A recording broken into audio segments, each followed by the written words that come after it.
वरुणा नदी के तट पर अरुणास्पद नाम के नगर में एक ब्राह्मण रहता था। एक बड़ा सदाचारी तथा अतिथि वत्सल था। रमणीय वनों एवं उद्यानों को देखने की उसकी बड़ी इच्छा थी। एक दिन उसके घर पर एक ऐसा अतिथि आया जो मणि मंत्र आदि विद्याओं का ज्ञाता था और उनके प्रभाव से प्रतिदिन हजारों योजन चला जाता था। ब्राह्मण ने उस सिद्ध अतिथि का बड़ा सत्कार किया। बातचीत के प्रसंग में सिद्ध ने अनेकों वन, पर्वत, नगर, राष्ट्र, नद, नदियों एवं तीर्थों की चर्चा चलाई। यह सुनकर ब्राह्मण को बड़ा विस्मय हुआ। उसने कहा कि मेरी भी इस पृथ्वी को देखने की बड़ी इच्छा है।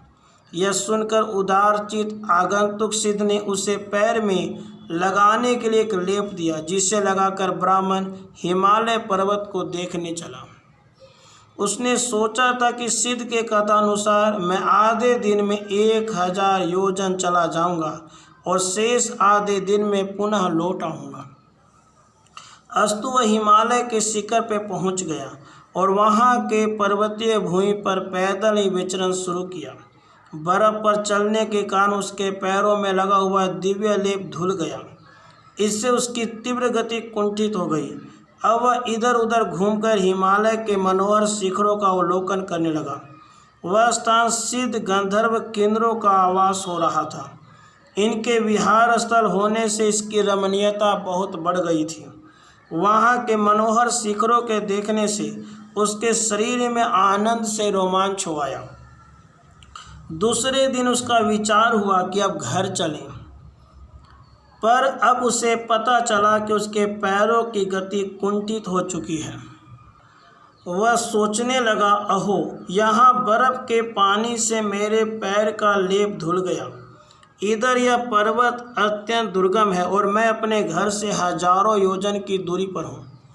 अब तो न घर पहुँचने के कारण मेरे अग्निहोत्र आदि नित्य कर्मों का लोप होना चाहता है। यह तो मेरे ऊपर भयानक संकट आ पहुँचा। इस अवस्था में किसी तपस्वी या सिद्ध महात्मा का दर्शन हो जाता तो ये कदाचित मेरे घर पहुँचने का कोई उपाय बतला देते।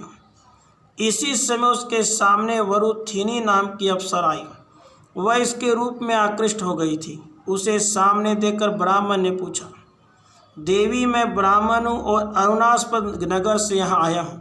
मेरे पैर में दिव्य लेप लगा हुआ था। उसके धुल जाने से मेरी दूरगमन की शक्ति नष्ट हो गई है और अब मेरे नित्य कर्मों का लोप होना चाहता है। कोई एक ऐसा उपाय बतलाओ जिससे सूर्यास्त के पहले ही अपने घर पे पहुँच जाऊँ। वरुथिनी बोली, महाभाग, यह तो अत्यंत रमणीय स्थान है। स्वर्ग भी यहाँ से अधिक रमणीय नहीं है, इसलिए हम लोग स्वर्ग को भी छोड़कर यहीं रहते हैं। आपने मेरे मन को हर लिया है। मैं आपको देखकर काम के वशीभूत हो गई हूँ। मैं आपको सुंदर वस्त्र, हार, आभूषण, भोजन, अंगर आदि दूंगी। आप यहीं रहिए। यहाँ रहने से कोई बुढ़ापा नहीं आएगा। यह यौवन को पुष्ट करने वाली देवभूमि है।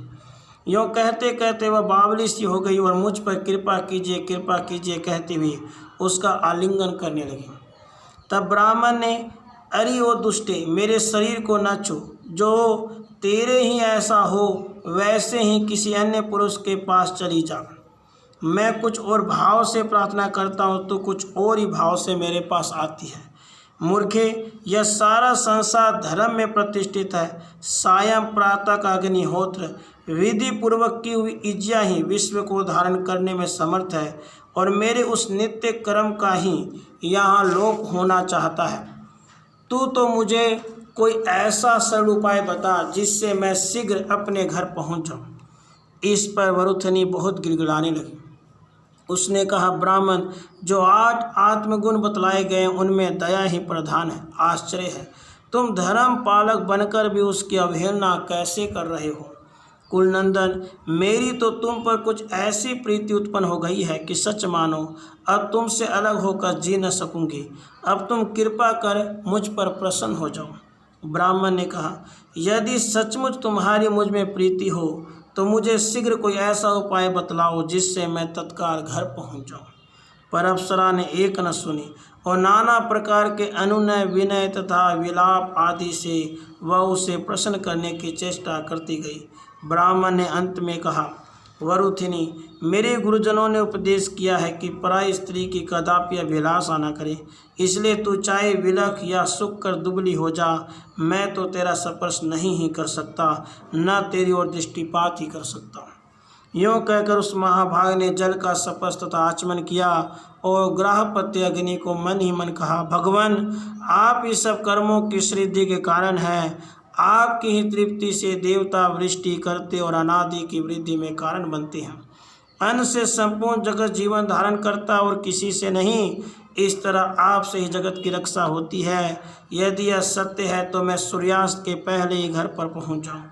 यदि मैंने कभी भी वैदिक कर्म अनुष्ठान में काल का परित्याग न किया हो तो आज घर पहुंचकर डूबने से पहले ही सूर्य को देखूं।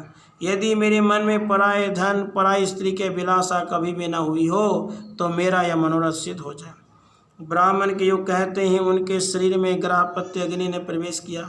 फिर तो वे ज्वालाओं के बीच में प्रकट हुए मूर्तिमान अग्निदेव की भांति उस प्रदेश को प्रकाशित करने लगे और उस अप्सरा के देखते ही देखते हुए वहाँ से चले तथा एक ही क्षण में घर पहुँच गए।